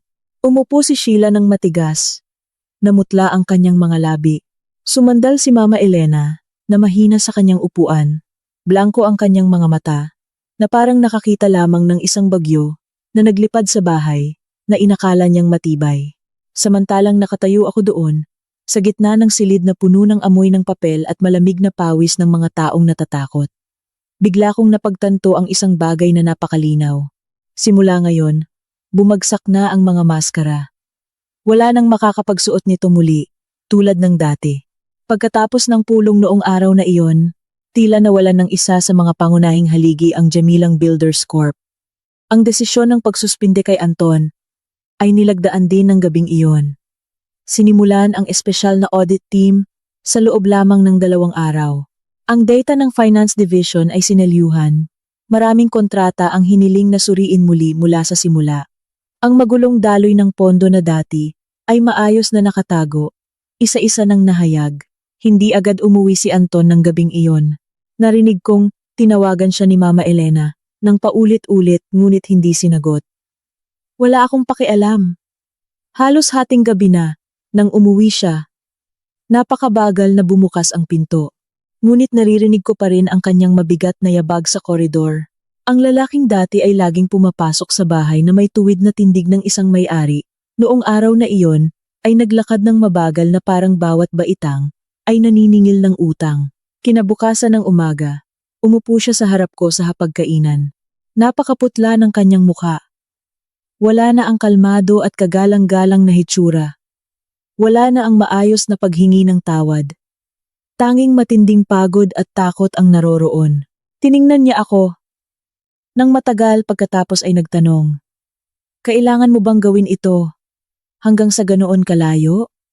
Habang nagbabalat ako ng pinakuluang itlog. Nang marinig iyon, inangat ko lang ang aking ulo minsan. Hanggang saan? Hanggang sa hindi na natatakpan ang iyong pagkakamali, kuya? Kinuyom ni Anton ang kanyang kamao. Namumutla ang kanyang mga daliri. Alam mo naman kung ang mga dokumentong ito ay makakarating sa awtoridad, anong mangyayari sa lahat, di ba? Inilagay ko ang itlog sa plato. Walang emosyon ang aking boses. Siyempre, alam ko, tulad ng alam ko, may mga bagay na, kung hindi ilalantad ng buo, ang mga patay ay patuloy na mamamatay nang walang kabuluhan, at ang mga buhay ay patuloy na gagamitin. Nanahimik si Anton nang napakatagal, pagkatapos ay nagsalita siya ng isang pangungusap na kung nangyari ito noong nakaraan, marahil ay sasaktan ako hanggang sa masikip ang aking lalamunan. Rania, bigyan mo ako ng isang paraan para makatakas. Tiningnan ko ang lalaki sa harap ko. Bigla akong nakaramdam ng kagalakan na may bahid ng kapaitan. Isang paraan para makatakas. Sa loob ng maraming taon, niloko niya ako. Ginamit ang aking utak. Itinago ang pera. Itinago ang ibang babae. At itinago pa ang koneksyon na humahantong sa pagkamatay ng aking mga magulang. At nang mapilitan sa pader, ang hinihingi niya ay isang paraan pa rin para sa kanyang sarili. Napakabagal kong sumagot kung noong una pa lang ay nag-iwan ka ng isang taos-pusong daan para sa akin. Marahil ay magiging iba ang ngayon. Pagkatapos magsalita, tumayo ako. Natapos ang usapan doon. Walang sigawan, walang pag-aaway, ngunit napakalamig na alam kong patay na ang lahat sa pagitan namin. Ilang araw pagkatapos, naghain si Attorney David ng kasong annulment sa aking pangalan. Malinaw ang mga dahilan. Isang kasal na hindi na kayang ayusin, pagtataksil, at seryosong paninirang puri sa dignidad at mental na kalusugan ng isang asawa. Kasabay nito, lahat ng dokumentong may kinalaman sa panloloko, sa pananalapi at proyekto sa Batangas, ay isinumite sa mga awtoridad. Hindi ako direktang sumama, ngunit nang magpadala si Attorney David ng maikling mensahe. Tapos na. Nakaupo ako ng napakatagal sa balkonahe, nakatingin sa sinag ng araw sa simula ng tag-araw, na kumikinang sa bubong ng bahay ng kapitbahay, at naramdaman kong mas gumaan ang aking dibdib. Si Sheila ay agad na inilayo, matapos makita ng audit team ang mas malaking irregularidad kaysa sa hinala. Ang babaeng dati ay laging nakaupo, nang tuwid ang likod, at nagsasalita na parang walang makakapagdungi sa dulo ng kanyang palda. Sa huli, ay kailangan ding iligtas ang sarili niya. Samantalang si Mika, tila naglaho siya sa pamilya ng asawa. Sinasabi na nananatili pa rin siya sa bahay ng kanyang mga magulang. Hindi na naglakas loob na magpakita sa harap ng mga kamag-anak. Ang halaga ng isang pagtataksil ay minsan hindi ilang mura, kundi habang buhay na tingnan sa ibang paraan. Si Benjo ang pinakanagulat sa akin. Matapos piliing maging saksi, dahan-dahan siyang tumigil sa pag-inom. Manipis ang kanyang katawan, ngunit hindi na malabo ang kanyang mga mata tulad ng dati. Minsan, nakatayo si Benjo sa harap ng pintuan ng kusina. Nag-aalangan ng napakatagal. Saka lamang nagsalita. Hindi ako nangangahas humingi ng tawad sa iyo. Ate, gusto ko lang sabihin, simula ngayon, anuman ang alam ko, hindi ko na itatago. Tiningnan ko siya, pagkatapos ay sumagot lang. Ang mabuhay ng tama simula ngayon ay mas mabuti kaysa sa humingi ng tawad sa bibig. Yumuko siya. Hindi sumuway. Lubos na gumuho si Mama Elena, ang babaeng sa buong buhay niya ay nasanay na gumamit ng kagandahang asal upang itago ang kanyang dignidad. Sa huli ay kailangang umupo at makita ang bawat isa sa kanyang mga anak na gumuho sa pinakanakakahiya na paraan. Isang hapon, tinawag niya ako sa kanyang kwarto. Malalim ang kanyang mga mata. Napakahina ng kanyang boses.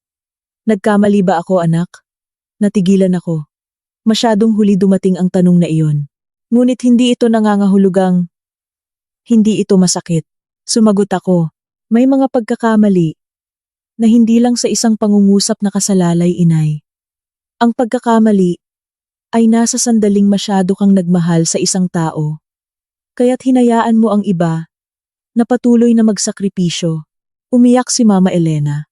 Sa unang pagkakataon, simula nang ako ay maging manugang niya, nakita ko siyang umiiyak hindi dahil sa sinasabi ng mga tao, kundi dahil hindi na niya maiiwasan ang katotohanan sa loob ng kanyang sariling bahay. Isang linggo pagkatapos, bumalik ako sa Batangas. Sa pagkakataong ito, mas gumaan ang aking paglalakbay. Kahit na sa aking mga kamay, ay marami pa ring hindi tapos na gawain. Nakaupo si Arka, na nakasandal sa kanyang kama. Manipis pa rin ang kanyang katawan, ngunit masariwa ang kanyang muka. Nang makita ako, ngumiti ang bata. Nagniningning ang kanyang mga mata. Ate, dumating ka ulit. Inilagay ko ang isang supot ng prutas. Hinimas ang kanyang ulo. Oo, nangako si ate. Umupo ako kasama si Arka. Nang halos isang oras, binalatan ko ang dalandan para sa kanya. Nakinig sa kanyang lola, na nagsasabi na sa loob ng ilang araw na ito, ay bumuti ang kanyang gana. Nakikita ang bata na iyon. Hindi ko na siya nakikita, bilang isang tinik ng pagtataksil. Isa lang siyang bata, na itinapon sa gitna ng kaguluhan na nilikha ng mga matatanda. At ang pananaw na iyon, ang nagligtas sa akin, mula sa pagiging isang babae na kaya lang mamuhay na may galit. Sa pag-uwi, dumaan ako sa sementeryo, kung saan inilibing ang aking ama at ina. Humahagibis ang hangin sa burol. Ang sariwang damo ay pinaghalong amoy ng basang lupa. Pagkatapos ng ulan, nagsindi ako ng 2 kandila. Nakatayo ng napakatagal sa harap ng kanilang libingan. Dati, akala ko malas ang buhay ko dahil masyado akong maagang nawalan ng mga magulang. Tapos swerte dahil nakilala ko ang isang asawa na mapagkakatiwalaan. Ngayon, napagtanto ko na ang swerte o malas ay hindi nakasalalay sa hitsura ng isang kamay na iniaabot, kundi kung ang kamay na iyon ay talagang hihilahin tayo pataas o ililipat lang tayo sa ibang mas magandang kulungan. Isinara ko ang aking mga kamay at bumulong. Hindi na ako nabubuhay sa dilim. Ang iba ay haharapin ko. Mula sa isang babae na nakatayo sa kusina, na nakatingin sa kaldero ng gulay, habang nagpapakalma na, sa kaunting pasensya, ay magiging tahimik ang bahay. Nakaranas ako ng mahabang paglalakbay upang maintindihan. Ang paglunok ng paninirang puri ay hindi laging makakapagpanatili ng init ng isang bahay. Minsan, palalakihin lang nito ang kasamaan. hanggang sa umakyat ito sa ating ulo. At isang araw ay yayapak tayo. Hanggang sa bumagsak.